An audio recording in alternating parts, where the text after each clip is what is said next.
Good morning, students. In this session, we are going to discuss about gynoecium. Gynoecium is the female reproductive part of a flower and is made up of one or more carpels. A carpel consists of three parts. They are as follows. First one, stigma. Second one, style. And second one, ovary. Okay, ovary is the enlarged basal part on which lies the elongated tubular structure. It is called as style. The style connects to the ovary of the stigma, and the stigma is usually at the tip of the style, and the receptive part in the carpel for the process of receiving pollen grains is stigma only. Stigma is a receptive part which is present at the top. It receives the pollen grains through the agents like water, wind, and other agents like birds, insects, etc. They come and drops the pollen grains on the stigma, and pollination takes place. And these pollen grains are carried by the style. Through the style, it goes to the ovary. Then, after pollination process, fertilization is taking place and leading to the formation of fruit and seeds. So, what is meant by pollination here? Let us have a short discussion regarding pollination definition. Transfer of pollen grains from anther to stigma is called as pollination. So these pollen grains are coming from somewhere through the agents onto the stigma and carrying by the tubular structure called style into the ovary. Understood? Now, each ovary bears one or more ovules attached to a flat and cushion-like structure called placenta. Generally, in some flowers, only one ovule is present, like sunflower and marigold, etc. But in some flowers there are more ovules are present, like hibiscus. But all these ovules are attached to one cushion-like structure which is present at the center of the ovary, that is called as placenta. It is a flat ribbon-like structure and cushion-like structure where all the ovules are attached to it. So this is very important for competitive part about placenta. Please make a note of this point.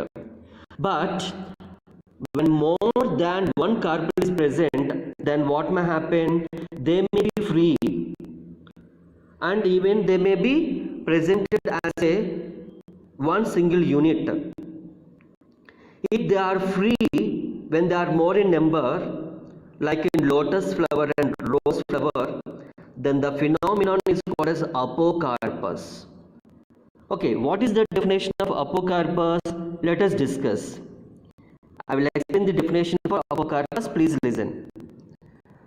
The phenomenon of having more number of ovules in free condition is called as apocarpus. Example, lotus and rose. But when the carpels are fused together, the phenomenon is called as syncarpus. Example, mustard and tomato. In mustard and tomato flowers, the carpels are fused together. This phenomenon is called as syncarpus, opposite to apocarpus.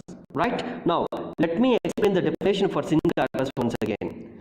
The phenomenon where the ovules are fused or the carpels are fused together, as we see in mustard and tomato, is called as syncarpus.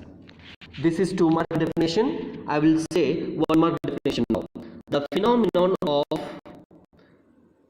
fusing carpels together is called as syncarpus. Example, mustard and tomato. Okay, now after fertilization, what could be the changes may happen in angiosperms?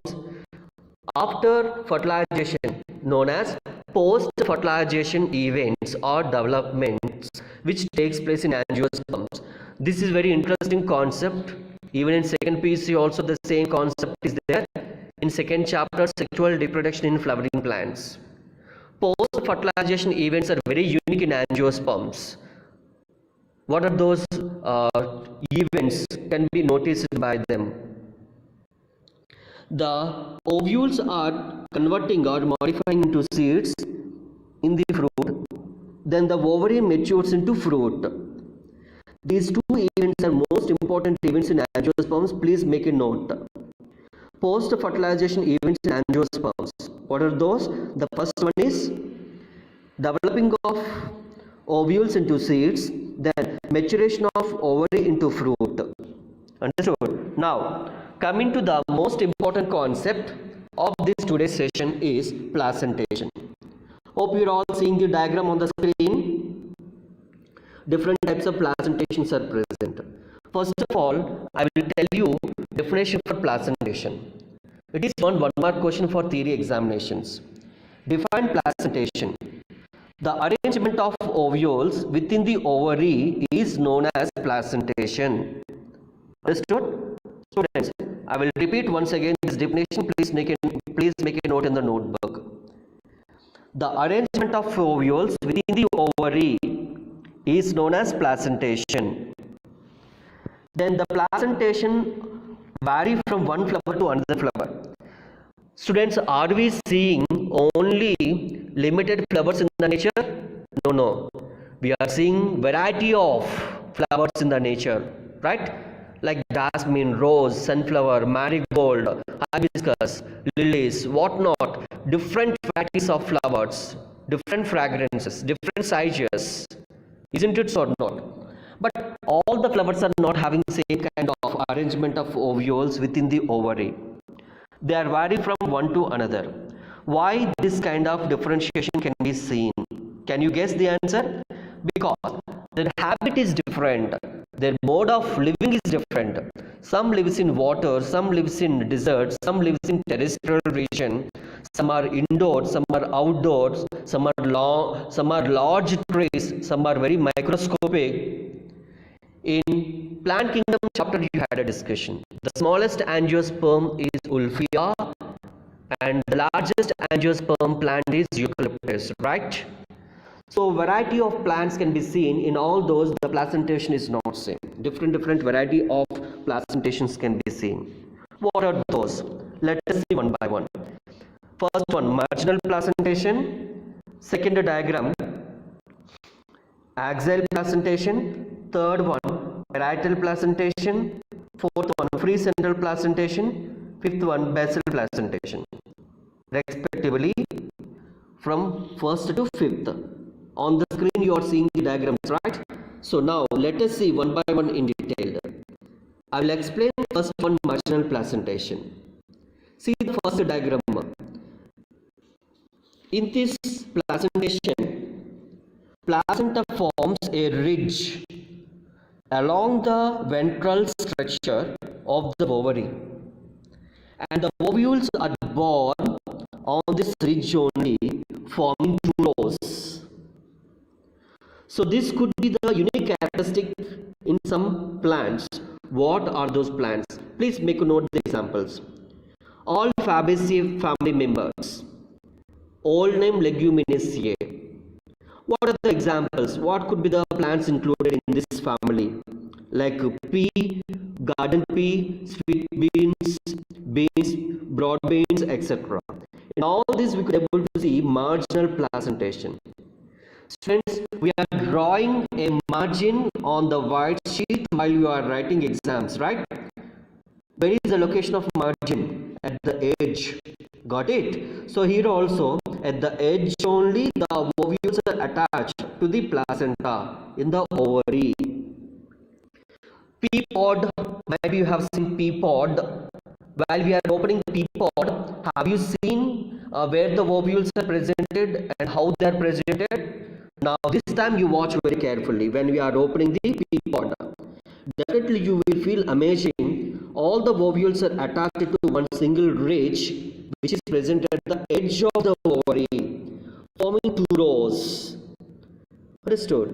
So this kind of placentation can be seen in the pea plants and bean plants, known as marginal placentation. The name is itself indicating marginal placentation. We are drawing margin on the white sheet while we are writing exams, right? So margin locates at the edge of the paper, right? So here also the ovules are presented at the edge of the fruit to the ridge, which is presented ventrally. Hope you understood. Now moving to second type of placentation, axial placentation. So students, here in this type of placentation you will feel very interesting point. I suggest you one small experiment for you, like first marginal placentation. Today after listening this class, you just take one tomato or lemon, cut into two equal halves. You will absorb some seeds in the center portion of the fruit, right? Isn't it so or not? Might be you had an experience of this. Especially girls are having experience while cutting the tomatoes in the kitchen and lemons in the kitchen. And how you absorb the arrangement of ovules in the center? They are at the center to the placenta. Attached to the placenta, which is presented at the center portion of the fruit, called as axial placentation. And the ovules are multilocular. Multilocular. What is the word multi? Multi means many. Locular. Locule is a chamber of the ovary. See in the second diagram, how many chambers are there? 1, 2, 3 chambers are there. In each chamber, how many ovules are there? 2 are there. Hope you are seeing the diagram on the screen. So there are 3 chambers. Those 3 chambers are called as locules. More than one in number, right? So that's why they are called as multilocular ovary. The placentation is said to be axial placentation. Then examples. What are the examples? In China rose, tomato and lemon. So these 3 are the examples for axial placentation. China rose, it is also commonly called in India as hibiscus. So you will be having this experiment in second PUC final practical examinations, and also you will perform in the first PUC final practical examinations also about this placentation event. Then you will get to know in detail. Understood? Next, third type of placentation, parietal placentation. What is this parietal placentation? What is the unique characteristic of this parietal placentation? Please watch the diagram on the screen, students. In this placentation, the ovules develop on the inner wall of the ovary or on peripheral part of the ovary. There are 2 layers are present, outer ovarian wall and inner ovarian wall. Understood? You can see outer ovarian wall and inner ovarian wall even in axial placentation also. You can see even in free central placentation also. See the diagram very carefully. So ovules are present at periphery side. Periphery side means border side. Understood? And the 2 from inner wall, the dark green colored structure which you are seeing on the diagram. Light green outer side layer is called as outer ovarian wall. But from inner ovarian wall, ovules are forming and they are having one specific characteristic. Generally, in this parietal placentation ovary, we could able to see only one chamber, right? Not like the 3 chambers or 5 chambers which we have seen in axial placentation. But coming to parietal placentation, due to formation of false septum, the chamber is appearing like a 2-chambered ovary. What is meant by false septum? False septum means a partition is forming partially in the ovary, but we can't see very clearly it. That's why it is called as false septum. So due to formation of false septum centrally in the middle of the ovary is divided into two chambers. But actually it is a one chambered ovary. This phenomenon can be seen very clearly in parietal placentation. And examples for this placentation is mustard and argemony. I repeat once again, examples mustard and argemony. So in these plants we could able to see parietal placentation.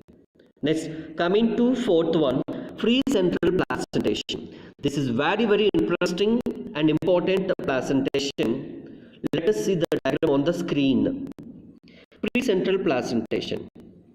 When the ovules are born on the central axis and septa are absent.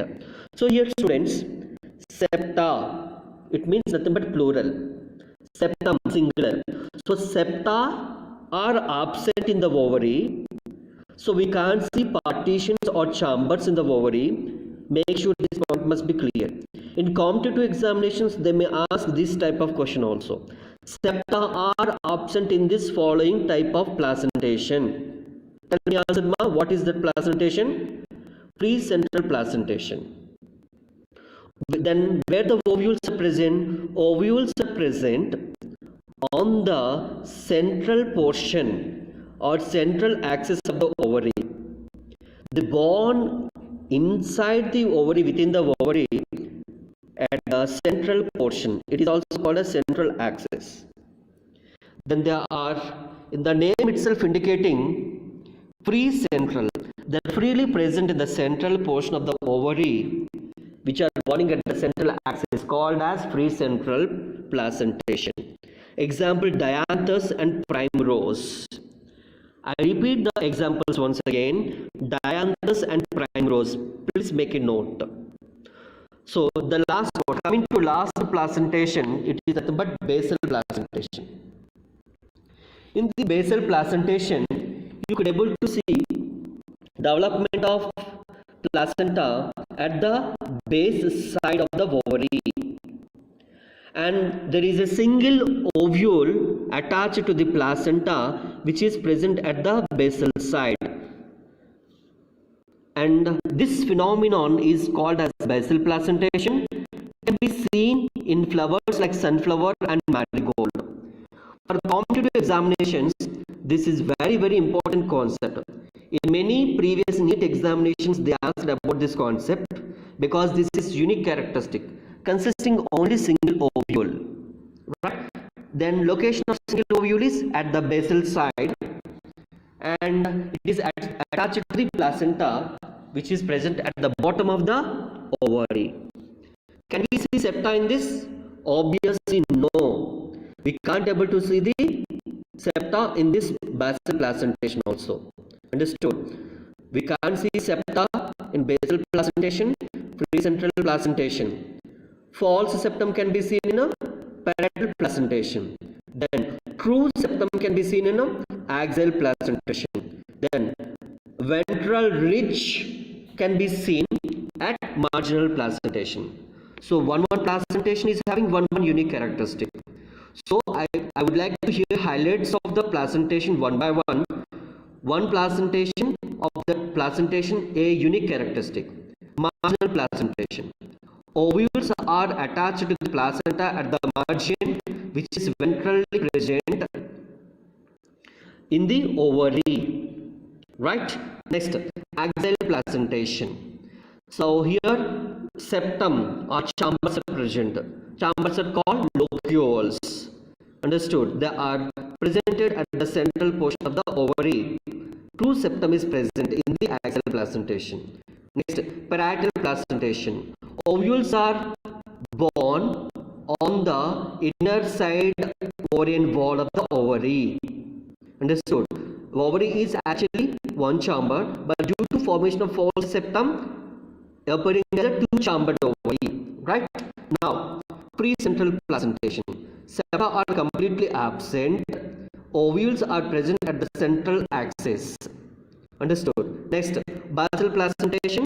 Single ovule is present at the basal side of the ovary attached to the placenta. So these are the unique characteristics of each placentation. Now examples for each placentation I would like to highlight. Please listen. Marginal placentation. Fabaceae family or Leguminosae family members. Example pea or beans. Next, axial placentation. Axial placentation, China rose, tomato, lemon. Next, parietal placentation. Third one. Parietal placentation, example mustard and antimony. Next, fourth one, free central placentation. Example dianthus and primrose. Next, last fifth one, basal placentation. Basal placentation, example marigold and sunflower. So hope you understood this placentation concept. I have explained in detail. This concept is very important for theory examination. 5-mark question. When they ask in board examination for 5 marks, you need to explain all the 5 types in detail with diagrams and examples. Make sure you should explain with diagrams, neat label diagrams and examples also. Then only you will get 5 out of 5 for this question. Thank you, students. Now I will move to next concept. Students, I am explaining another important concept from morphology of flowering plants. That is semi-technical description of a typical flowering plant. You know, scientists from different corners of world started using different morphological features, different symbols, different codes for describing a flowering plant.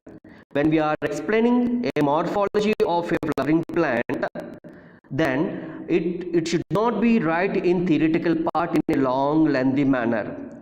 It can be described in a simplified short form. So this kind of phenomenon started used by scientists since many years. So that part we are going to discuss now, right?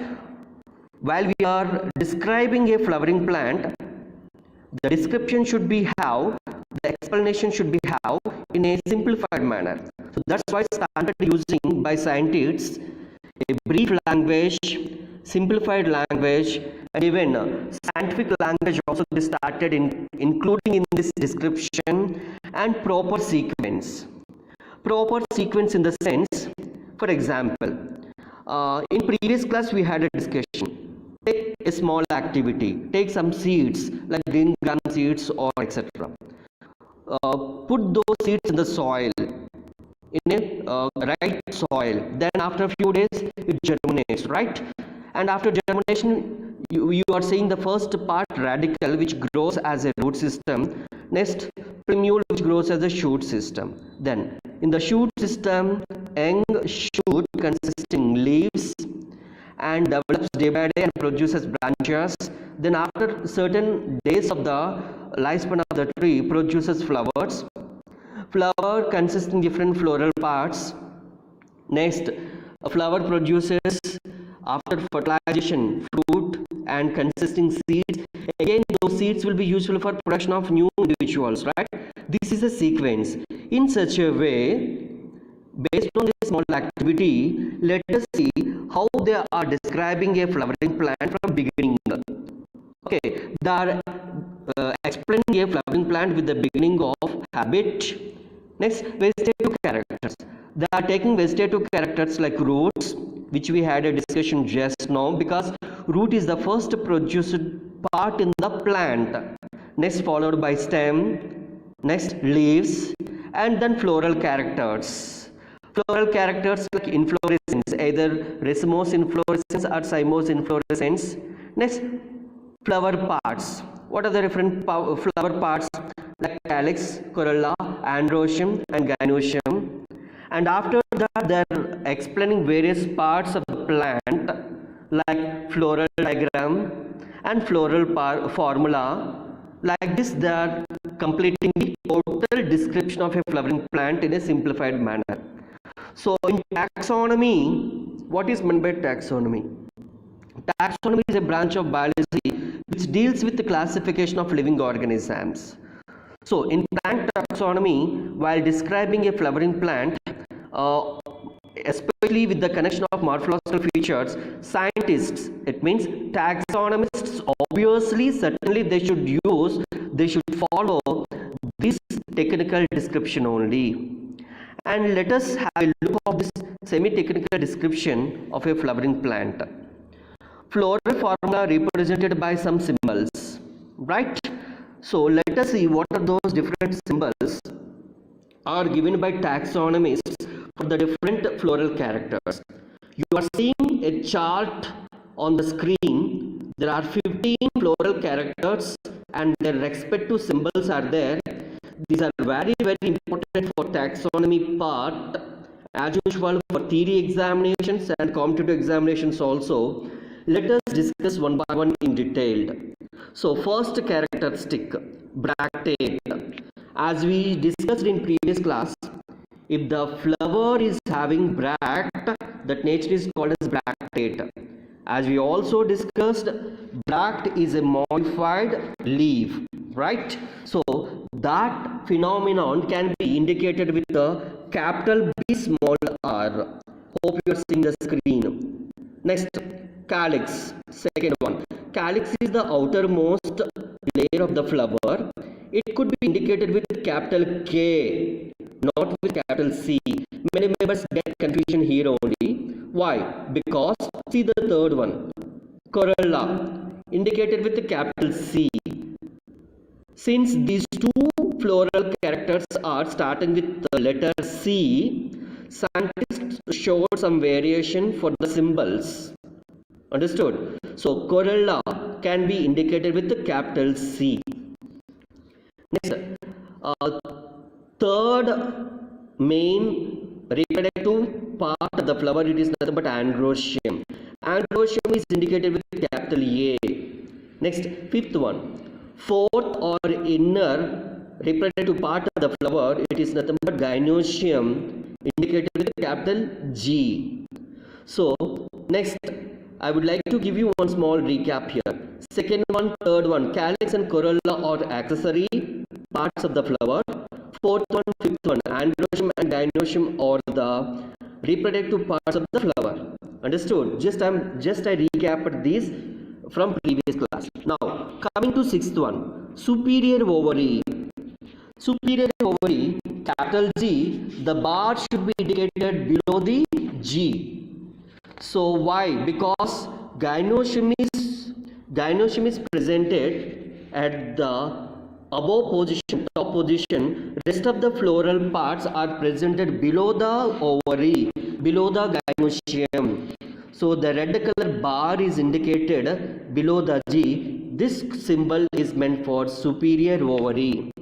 So this superior ovary is nothing but called as hypogynous nature. It is also called as the phenomenon hypogynoecium. Hypogynoecium. Examples: mustard, China rose, brinjal. In previous class we had a discussion about these examples of superior ovary. Just I wanted to recap you, that's why I recapped. Next, inferior ovary. It means seventh one. Capital G, the bar should be above the G, because in the inferior ovary, the gynoecium is presented below of the rest of the floral parts. So rest of the floral parts like calyx, corolla and androecium, stamens, they are present above the ovary. Above the ovary. So this is indicating which phenomenon? It is nothing but inferior ovary. For inferior ovary, we had a discussion in previous class. Inferior ovary can be noticed in some flowers. Those flowers are as follows, like guava and cucumber and florets of sunflower. So these are examples for inferior ovary. The phenomenon is called as epigynoecium, or also called as epigynous ovary. So here this is very important characteristic. Now coming to eighth one, male flower. Male flower is indicated O on the top of the O, right side arrow mark. Next, female flower. Ninth one, O, below the O plus symbol. This is for female flower. Next, 10th one, bisexual plants. O at the top, arrow symbol, at the bottom plus symbol. Next, 11th one, actomorphic nature of a flower. Actomorphic nature of flower is indicated with the hospital symbols, clinic symbols like plus should be present in the circle. Hope you are seeing on the screen. Next, 12th one, zygomorphic nature of flower. Zygomorphic nature of the flower can be indicated with the percentage symbol. Next, 13th one, fusion. If any fusion nature is present, that fusion nature can be indicated with the bracket. Here you are seeing on the screen. Next, fusion is indicated by enclosing the figure with bracket. Then next one, 14th one, adhesion. Adhesion by a line drawn above the symbols of the floral parts. And next, 15th one, last one, mother axis. The position of the mother axis with respect to the flower is represented by a dot on the top of the floral diagram. On the top of the floral diagram. So all these 15 symbols are very important to understand description of any flowering plant. Understood? Next, one more important point I would like to bring to your notice. A flower diagram provides information about the number of parts of a flower, their arrangement and relation they have with another part also should be indicated in a easiest manner. Next, one more, for example, one more point I would like to bring to your notice. Calyx indicated with a capital K.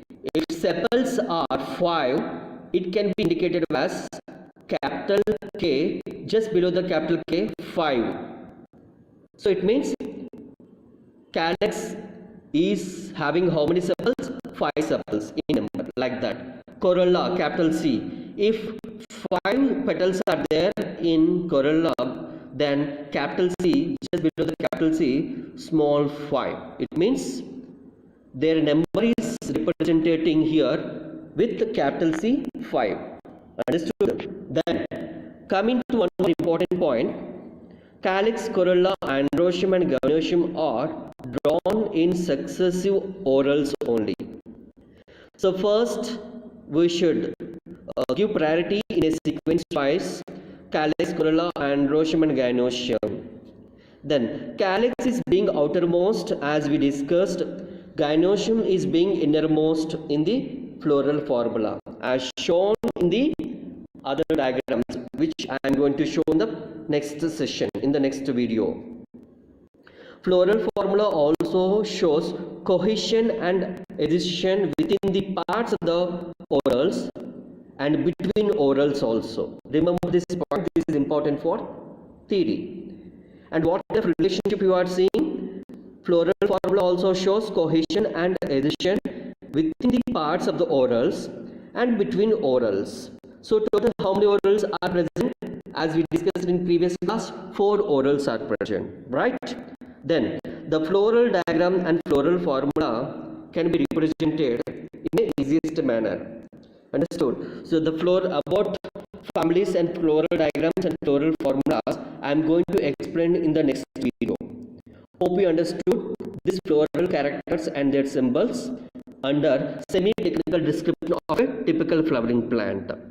Thank you, students.